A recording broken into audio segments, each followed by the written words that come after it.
இப்போ வந்து தூக்கத்தில் ஆண்களுக்கு விந்து வெளியேறதில்ல, இதுக்கு அற்புதமான தீர்வு என்னென்னா, எண்ணெய் தேய்ச்சி குளிங்க.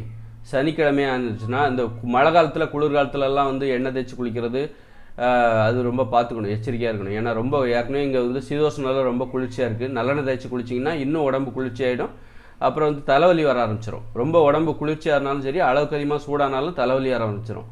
அதனால் வந்து வெயில் காலங்களில் இதை பயன்படுத்தி கொள்ள வேண்டும். நம்ம வந்து வெயில் காலம் வந்து எப்போ வருது, பிப்ரவரி மாதம் தொடங்கி பிப்ரவரி மாதம் கடைசியில் தொடங்கி அப்புறம் ஜூன் ஜூலை வரைக்கும் வெயில் காலம் தான். இந்த காலங்களில் உடம்பு உஷ்ணமாக பார்த்துக்கணும். நல்ல ஞாயிற்றுக்கிழமையானா அல்லது சனிக்கிழமையானா நல்ல எண்ணெய் தேய்ச்சி நல்லெண்ணெய் தேய்ச்சி ஆண்கள் குளிக்கும்போது என்ன ஆகுன்னா, அந்த உடம்புல உள்ள சூடு என்பது ஒரு கழிவு, அந்த சூட்டு கழிவு வெளியே போயிடும்.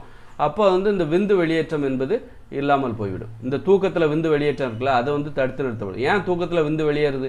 சூடாக இருக்குது உடம்பு ரொம்ப சூடாகும்போது அது விந்து வந்து வெளியே போயிடுது. கட்டுப்பாடு இல்லாமல் சூடாக இருக்கும்போது, ரொம்ப இளகிய நிலையில் தண்ணியாக இருக்கும்போது அது விந்து விரைப்பையில் இருக்க முடியாமல் ஈஸியாக வெளியேறி விடுகிறது.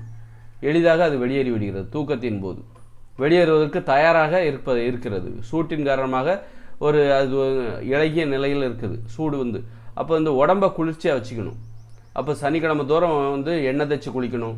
அந்த நல்ல பிறப்புறுப்பு ஆண்குறி எல்லாத்துலேயும் வந்து நல்ல விரைப்பையிலெல்லாம் நல்லெண்ணெய் தேய்ச்சி ஒரு அரை மணி நேரம் கழித்து சனிக்கிழமை அந்த மாதிரி உடம்புல உள்ள சூடு இருக்குல்ல, ஒரு வாரம் சேர்ந்த அந்த சூட்டு கழிவு என்பது சனிக்கிழமை வெளியேறி விடுகிறது.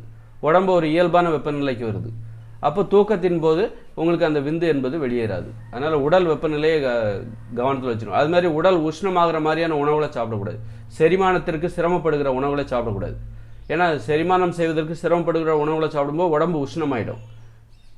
இப்போ மாமிசம் பரோட்டாலாம் சாப்பிட்றீங்க, அப்போ அதை செரிமானம் பண்ணுறது ரொம்ப கஷ்டம். அப்போ உடம்பு கஷ்டப்படும் போது ரொம்ப கஷ்டப்படும் செரிமானம் பண்ணுறதுக்கு. அப்போ உடம்பு உஷ்ணமாயிடும். அது செரிமானம் பண்ணாமல் குப்பைகள்லாம் உடம்புக்குள்ள சேரும். குப்பைகள் சேரும்போது இன்னும் சூடாயிடும். அப்போது இந்த விந்து வெளியேற்றம் தூக்கத்தின் போது ஏற்படும். அதனால் உடல் வெப்பநிலையை ஒரு இயல்பு நிலையில் பராமரிக்கும் பொழுது அதற்கு இந்த நல்லெண்ணெய் குளியல் என்பது நமக்கு வாரந்தோறும் கண்டிப்பாக இப்போ இருக்கிற வாழ்க்கை முறை, இப்போ இருக்கிற உணவு முறை, இதற்கு இந்த நல்லெண்ணெய் குளியல் மிக மிக அவசியம். சனிக்கிழமை தோறும் இதை நீங்கள் செய்யும் பொழுது தூக்கத்தின் போது விந்து வெளியேறுவதை முற்றிலும் தடுத்து நிறுத்திவிடலாம் ஆண்கள்.